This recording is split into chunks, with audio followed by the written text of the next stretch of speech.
What's up, guys? My name is Anthony Jimenez. I will be doing my APR history video on the gates in New York City by Christo and Jeanne-Claude. With discussing about the mixed media installation of the gates, providing information about Christo and Jeanne-Claude will help understand how they came to make the gates in New York City.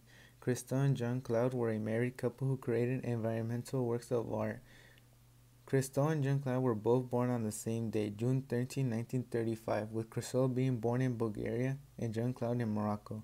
They first met in Paris in October 1958 when Christo painted a portrait of Jeanne-Claude's mother.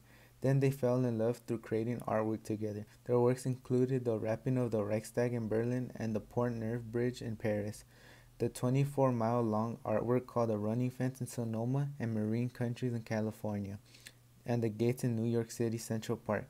Credit was given to Christo only until 1994 when the outdoor works and large indoor installations were retroactively credited to Christo and Jeanne-Claude.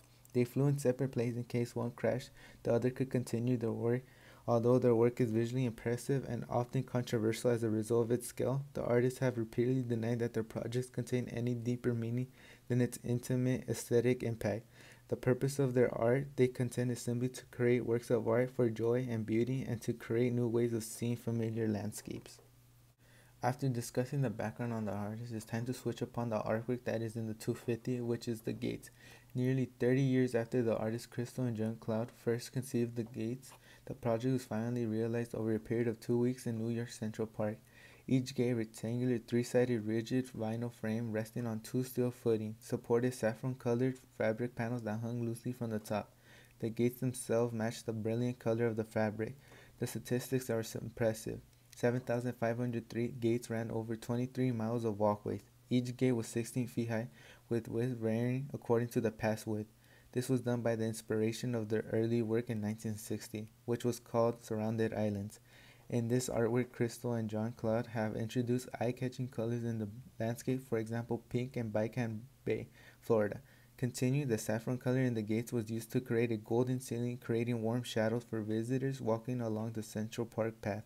The same color also appeared in an earlier work by Christo and Jeanne-Claude, Valley Curtain in Rifle, Colorado. In contrast to many of their works that directly intervene in urban structures like the Pont Neuf in Paris or the German Parliament building in Berlin, where architecture matches a literary rap, Surrounded Islands and Valley Curtains engage rather than seek to contain nature. A pink border of fabric floating around islands or a curtain suspended across a remote valley. With the gates being tied to the paths that meandered through the park, this was done by two reasons: to avoid drilling thousands of holes into the soil and potentially harming the root system of adjacent trees, and because Christo and Jeanne-Claude were both inspired by the way the city pedestrians navigate its path. Thus, in contrast to the works in the Baikan Bridge and Rifle that divide and isolate forms in the landscape, the gates align itself along pre-existing pathways of movement. This installation alters the experience of seeing and walking along the paths that run throughout the park.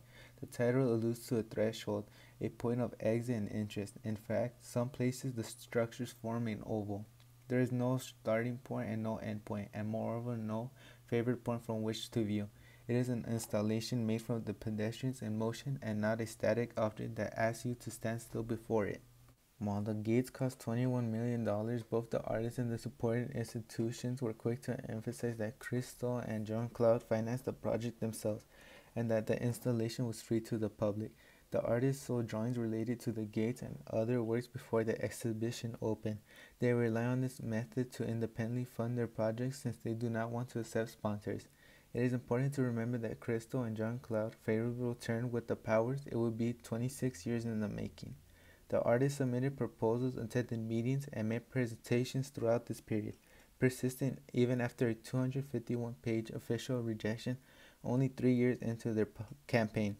Many consider the 2001 mayor election of Michael Bloomberg as a turning point in this saga. It might seem odd that Christo and Jeanne-Claude invest so much time, effort, and money into creating a non-collectible artwork. Yet they are completely devoted to this kind of artistic practice since they state the temporary quality of the project is an aesthetic decision. Our works are temporary in order to endow the works of art with a feeling of urgency to be seen. The love and tenderness brought by the fact that they will not last. Those feelings are usually reserved for other temporary things such as childhood and our own life. These are valued because we know that they will not last. We want to offer this feeling of love and tenderness to our works and as an added value and as an additional aesthetic quality. In the end, the show took about 6 weeks to install and the gates came down the day after the exhibition ended, with most of its materials headed for recycling.